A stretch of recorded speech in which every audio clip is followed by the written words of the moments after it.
purpose can be such an amazing way to improve our health. Purpose can pull us out of a depression. It can give us a reason to keep going and to try to improve our situation and improve our lives. And above all, it can give us all meaning. A sense of purpose can make a huge difference to a lot of people and kind of justify our existence on this planet and make everything more interesting and exciting. So the first type of purpose person is someone who finds purpose in life. They usually find purpose in some kind of activity or ambition. Perhaps they want to build a business empire, or they want to win a certain sporting competition. Perhaps they just want to be a successful artist in their own right, or they want to write a book. It can be almost anything. But these people tend to seek out purpose in the world and then do their best to fulfill it. Now, the advantage of this is it can be great fun. It can be an amazing thing to do. Oh yeah. So the advantage of this approach is it can give us a great reason to get up in the morning. It can give us a focus point for our lives. And it can give us a compass when we make decisions. You know, we can ask ourselves, if I do A or B, which one will take me closer to fulfilling my purpose? And that can be really, really helpful. And very importantly, it can distract us from the negativity of our minds or the negativity of certain parts of our life situation. There's many a person who's buried themselves in striving to fulfill their purpose in order to avoid problems at home or to distract themselves from a health issue. But there are disadvantages to finding purpose sort of in the world. The first is it can be really difficult to find our purpose. There are a huge number of opportunities in this world. And what do we do? What do we believe in? What do we stand for? What are our values? And that can be something that people struggle with for years. I know for me that I didn't become sure about my sort of outer purpose in the world until I was around 40. It can be particularly difficult to find something that inspires us and excites us in the long run. And that can be a problem that a lot of people experience with finding an outer purpose. For many people, the purpose they want to find has to be something big and impressive. Sometimes we can find ourselves doing it more because of society's ideas rather than because of what we really believe in. And that's something that's worth looking at and worth avoiding. I think to truly find an outer purpose, we have to really resonate with it and we have to really buy into it and believe in it. If we're doing it for our parents or we're doing it to impress our friends, it's probably not going to last very long. So this leads us on to the second kind of purpose people. And those are the people who find purpose in themselves and then integrate that into their life and into the world. Now, this way of finding purpose is a bit different because it doesn't rely on life going a certain way.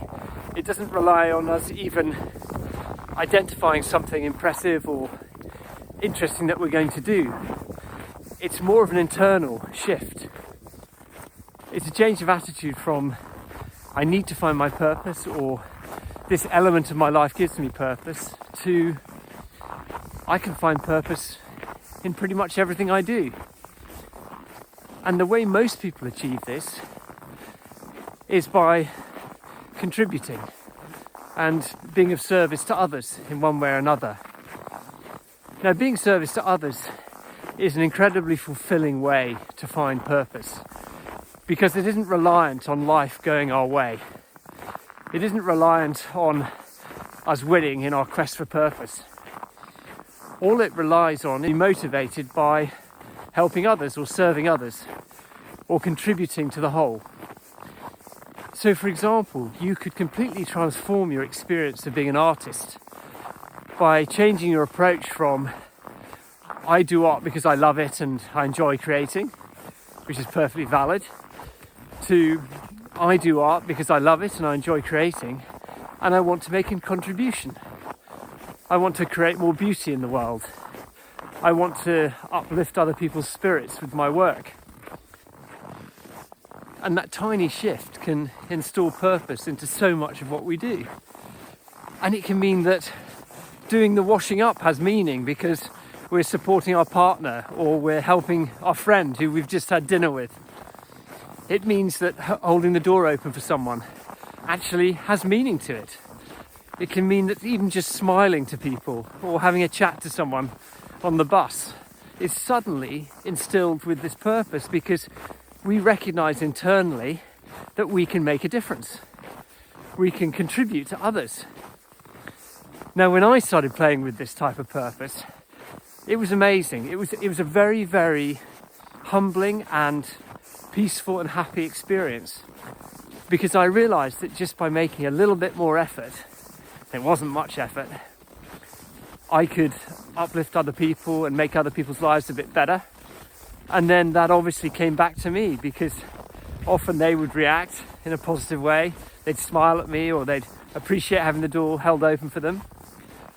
But also kind of energetically or karmically or however you want to look at it, contributing to other people makes it much more likely that people will want to contribute to you and to your life.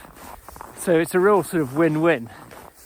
So that type of purpose perhaps in some ways is a bit more difficult to master for some of us, particularly if we're used to being quite focused on ourselves and perhaps we haven't been taught the value of selflessness and kindness. But for many of us, it's just so easy. Many of us are already doing it. So that is the type of purpose person number 2. Finally, we're on to number 3. And number 3 is the person who just has an innate sense of purpose. For whatever reason, they wake up in the morning and there's not a lot of negativity in their mind. And there's a sense of stillness or inner quiet, perhaps a sense of contentment. There's a sort of joie de vivre that exists for no obvious reason other than it's there. And this person doesn't really need to either find or instill purpose in their life. They just have a natural contentment that is meaningful. The way they live is just full of peace and harmony and happiness, and yeah, they tend to be very happy. Now, all 3 types of purpose people can change the way they experience purpose. It's not like you're one type of person, and sometimes at different ages we experience different ways that this sort of purpose manifests for us. And they can be combined as well. You can find a wonderfully invigorating outer purpose, but at the same time instill purpose in the small things in your life.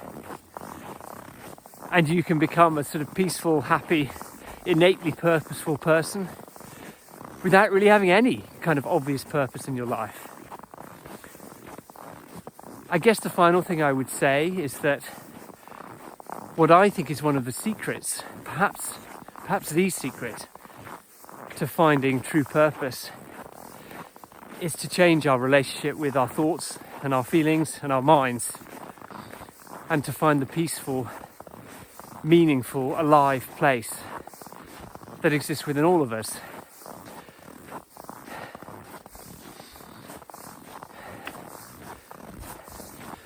I hope you have a wonderful day, whether you've found your life's purpose or whether you're feeling a bit lost because you don't feel like you've got much purpose. My hands are very cold now. Have a lovely day. Bye.